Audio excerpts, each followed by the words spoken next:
Clock striking 9, which is here in Utah time. For you guys, for you Boozeketeers, 8 p.m. Pacific, because it's different, because the time zones is different. And now we have daylight savings time, so it's sort of technically it's an hour earlier, but then an hour later. So you do +2 -1, and then you come out even with it being 8 o'clock in California. So.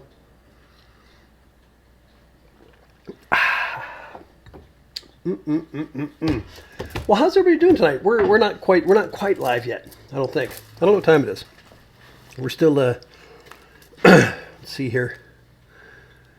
Well, it's 9 o'clock, so I guess we started. I don't know. I always like to give it a moment for people to join in and to make sure there's no problems, and to see if there's maybe like if people can hear me. I don't know. That's always a thing. We've had some issues with sound. We got these fancy microphones, but for some reason, I don't know. It's weird. There's sound issues from time to time. So I was actually gonna log in and see what it says. But where's my YouTube? There it is. Oh yeah. I could log in and watch myself being myself to you guys. Apparently I'm live right now. Okay, so the sound is good. Alrighty. So there's the other clocks. We've got I don't know if you can hear that. There's gonna be another one. We already heard with the 1 o'clock. We have a clock in here that bongs in the Wicked Wedge. That one that's going right now. And then there's gonna be another one probably in another minute. The big grandfather, the Big Ben, the big grandfather clock. Telling us it's 9 p.m. here in Utah.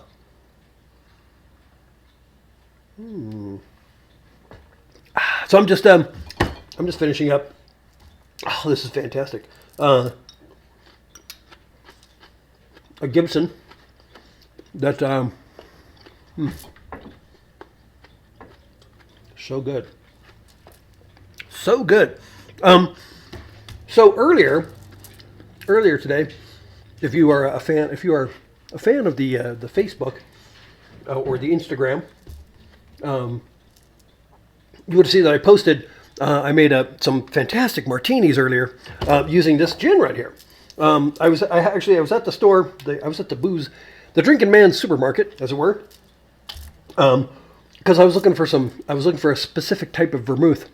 But one of the things I found here was this Madame Paterini small batch gin made right here in Utah, and I was intrigued.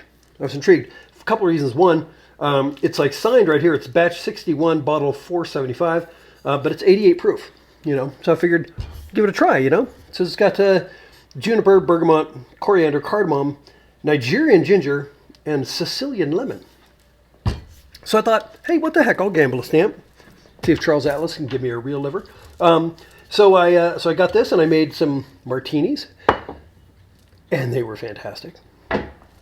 So following up on the heels of that, I decided to make a Gibson, which a Gibson, for those of you who don't know, for whatever reason, a Gibson is a martini, but with a pickled olive instead of, or pickled onion instead of an olive. So.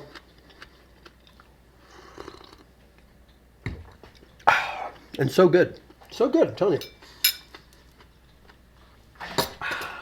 You want to hold on to that, Boozeketeers? Thank you.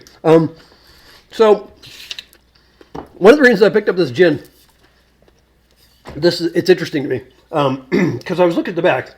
So it's called a Madame Paterini's, and Madame Paterini, a.k.a. Brigham Morris Young, was the 35th child of Brigham Young. In 1885, after returning from a second church mission in Hawaii, B. Morris Young performed and sang all over Utah as a woman. Madame Paterini's falsetto was so convincing, many in the audience didn't realize she was a man, baby. That's right. Madame Paterini's gin celebrates the fact that Utah is a little wilder than some people give it credit for. So, yeah, like I said, local distiller, small batch gin. Oh, so good. I'm really enthused. I'd also picked up a little while back some Holy Stone overproof gin, which made some fantastic martinis as well. So you wouldn't think so. You wouldn't think Utah would be the place, but I'm telling you, they got some small batch distilleries doing some really good work. So pretty happy about it. But anyway, so like I said, the reason I was in there because I was looking for a specific type of vermouth, because I was thinking about a few things. So the last show we did for Boozeketeer Amy's house, and we did some fantastic maple. It was bourbon barrel maple old fashions. And they were really delicious, really delicious. We had a couple on the show, and then turned the show off, and drank some more. And we were pleased with the results, I have to say. But they were super, super good. But that made me think about. I should have made a bigger Gibson. This is good stuff.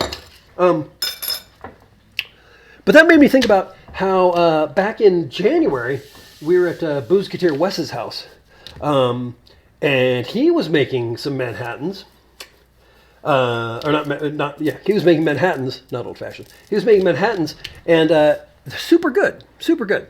And one of the things was that he said, "Yeah, I got this vermouth. It's the same stuff they use at the high end joints in the Disneyland."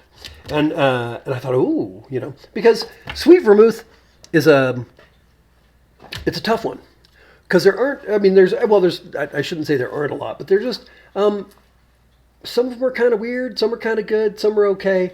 But finding an exceptional one, it's worth doing.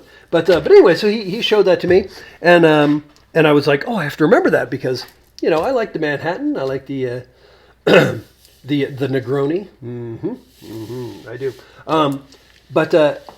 So then, okay, so let's move forward a bit, shall we, in time. So I was out with Boozeketeer CJ, and he took me out to McGarrity's, I think, name of the pub? McGarry's Irish Pub. And one of the things that they make there is the Black Manhattan, using a small batch bourbon, and it's crazy. We were watching, they're pretty stealthy about the whole thing, because it's one of their signature drinks, and I don't blame them, because it's super good. But they like roast the orange peels. They're like expressing the orange oils, and like the whole thing. It was fantastic. But CJ said, "You'll like it," and I said, "Yeah, well, I'll be the judge of that." And I was, and I did like it. So I said, "Wow, what kind of sweet vermouth are you using?" And she brought over the bottle, and sure enough, same thing. It was the same stuff, which I just happened to have a bottle of. There it is. The Carpano. So, bringing it back around, full circle, as it were. I picked up a bottle of this today, and I thought, because I saw it in there, I saw it in the Boozetorium, and I thought, well, I should make something with it. And I thought, strangely enough, also while we were out, I picked up a bottle of bourbon that this is my second of this bottle, and the first bottle I bought simply because I got accosted by someone who said, "Here, taste this," in the liquor store. And at first I was dubious, because they had several different kinds. They're like, "Here, try this vodka, try this gin," and it was all okay. It wasn't bad at all. It was fine. But then they said, "Here, try this bourbon," and I thought, "Oh, okay." And they said it's orange flavored, and I was like, all right, whatever, another flavored bourbon. And I knocked back a shot at it, and I will tell you, I was like, what's the proof on this? And they said, oh, it's 90. And I was like, where can I get some right now? And it turned out that at the time that was the only bottle they had, and I bought that bottle and I drank it. So there you go.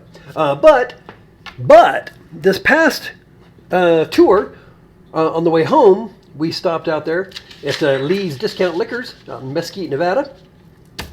And they had some. They had one bottle, and I bought it. And that's where? That's Glenmore. There it is. Glacier 45 Mandarin Orange Bourbon. 45%.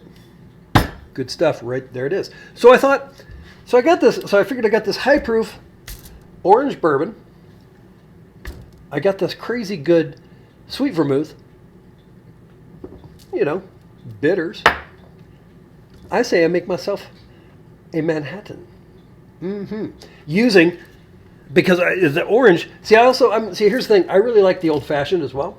And the old fashioned is a bit sweeter and has cherry and orange. But I used to have a hybrid, I can't say used to, I still do. I used to make a hybrid drink, and I called it the Mad Fashion. And it was basically a mixture between, it was a cross between the old fashioned and the Manhattan. But I was thinking about that, and I was like, oh, they got the orange flavor?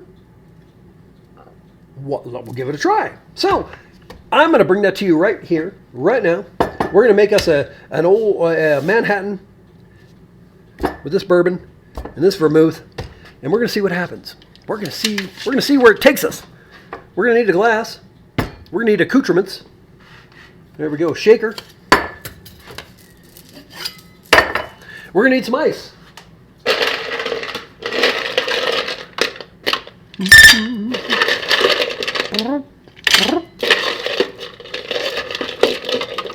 Is that half full? That could be half fuller. There we go. Stick that in there. So, what are we going to do? How are we going to do this? Well, we're going to need 2 ounces of bourbon. Which jigger do I have here? This jigger, the 3/4, 1.5. Okay. Yeah, okay. So 3 and a 1, and okay. Yeah, like that. So 2 ounces of bourbon.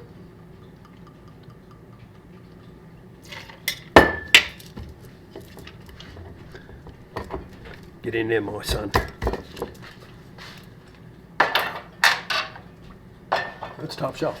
Then we're going to need half an ounce sweet vermouth.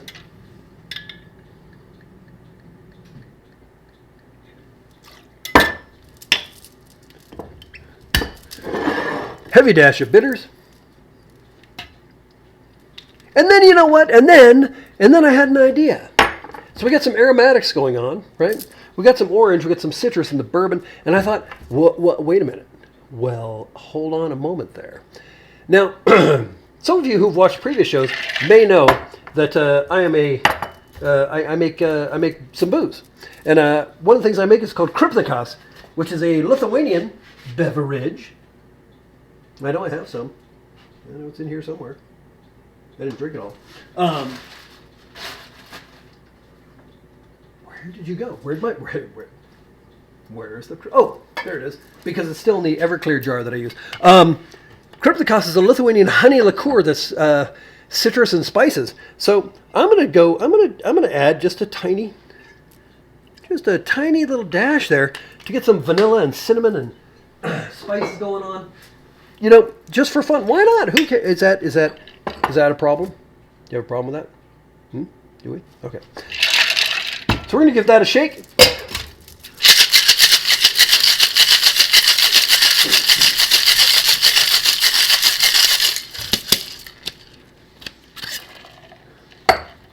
And then take our old-fashioned glass. We're going to put in an ice sphere. Bing! Strain this on in that one.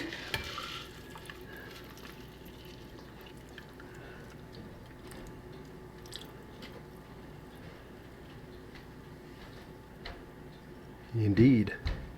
There we go. And then, you know,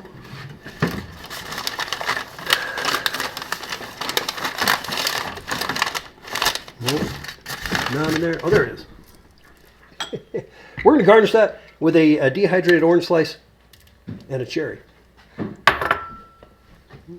Now let's see where this has taken us, shall we?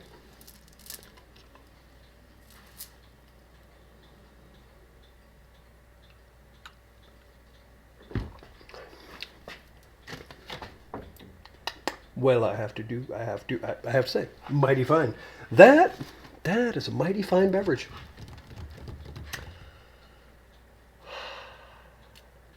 I like it. I like it.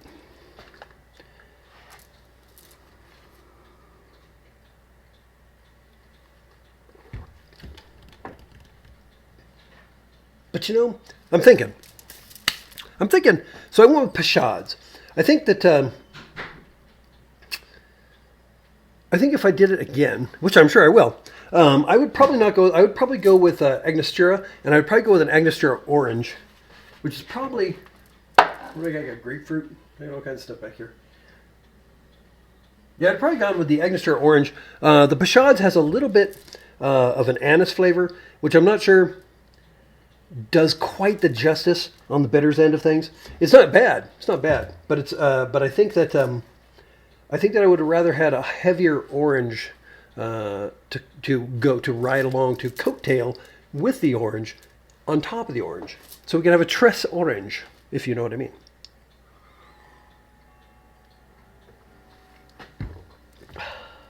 Quarter after, according to the clock out there. That's a fine beverage, gotta say. I'm pretty happy with that. Not as good. Not as good as McGarry's Black Manhattan. I think that I'm going to say that they probably go a little heavier on the vermouth than I did, and I think they probably use a sweeter,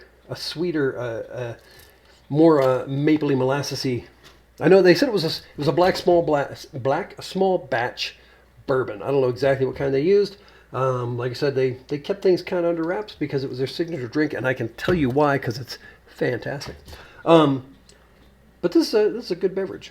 I'm pretty excited about it.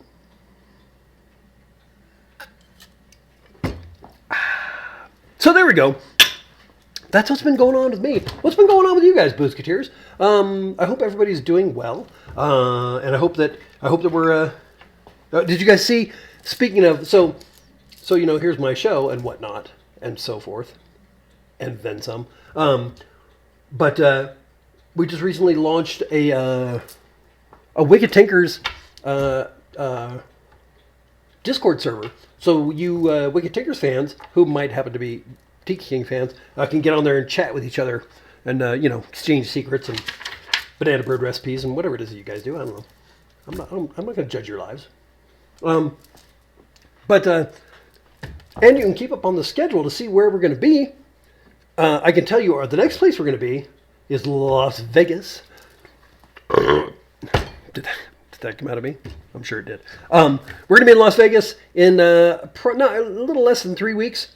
We're going to be having ourselves a good time there at the Las Vegas Highland Games. Come on out, please, if you're anywhere in the area. And if you're a Boozeketeer, come on by the booth and say you're a Boozeketeer. And I don't know if that'll get you anything, but, better than not saying it. Maybe. I don't know. Who knows? But yeah, come on out for that. If I don't see you there, guess what? Bakersfield. We're gonna be in beautiful downtown. Well, I don't know if it's downtown. I don't even know where it is. I should look it up. We're gonna be in Bakersfield. Go to the wickedtinkers.com and click on the schedule. It'll tell you all about that sort of thing. But yeah, then we're gonna be out in Grand Junction, Colorado. Should be a lot of fun. We always enjoy going out there. And then in Costa Mesa, we're going end of state, out of state, up and back. We're going all over the place. So we'll be out there in Costa Mesa, and then I think June. So then I don't know. We're going to be in a bunch of places. Salt Lake City. We're going to be in Vista. We're going to be in places hither and yon. We will not be in Tucson, unfortunately. I know we had earlier said that we would be, but that didn't work out. So sadly, we will not be in Tucson, which means we're not going to go to the Kontiki. Oh, that's the part that I'm really sad about. Yeah. I'm going to shed a bitter tear. I'll put the bitters in my drink. But yeah, go to wickedtinkers.com, check on the schedule, see where we're going to be, come out and say hello. Love to see y'all out there. somewhere out there on the road. And in the meantime, you can also go to tikiking.com and check out what's going on there. You can subscribe to this YouTube channel and mash the like button. Or no, what did we decide it was? I can't remember. But anyway, yeah. So click on the like button. Click on the subscribe button. It's a little notification bell. Ding, like that. Ding. So you can be notified whenever we do things like go live, because we do that from time to time. And yeah, like and subscribe and tell your friends. Sharing, because sharing is caring, especially when it comes to booze. So there you go, like that.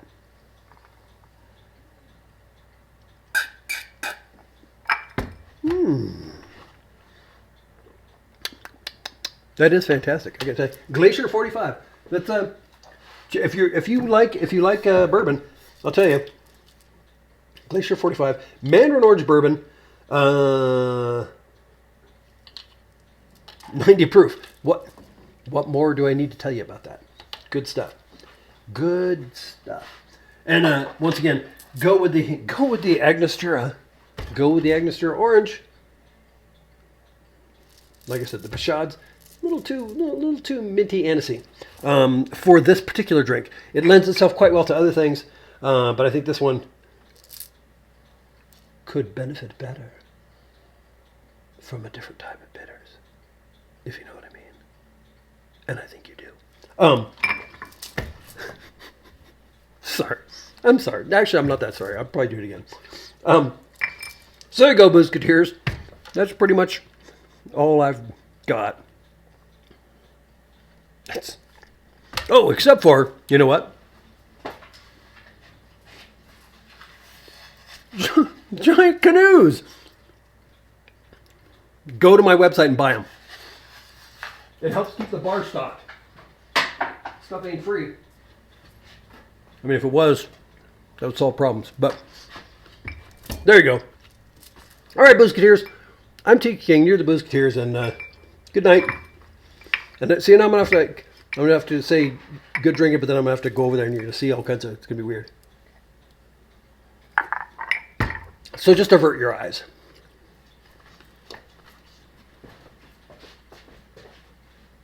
Oh, he's getting all in the inner workings.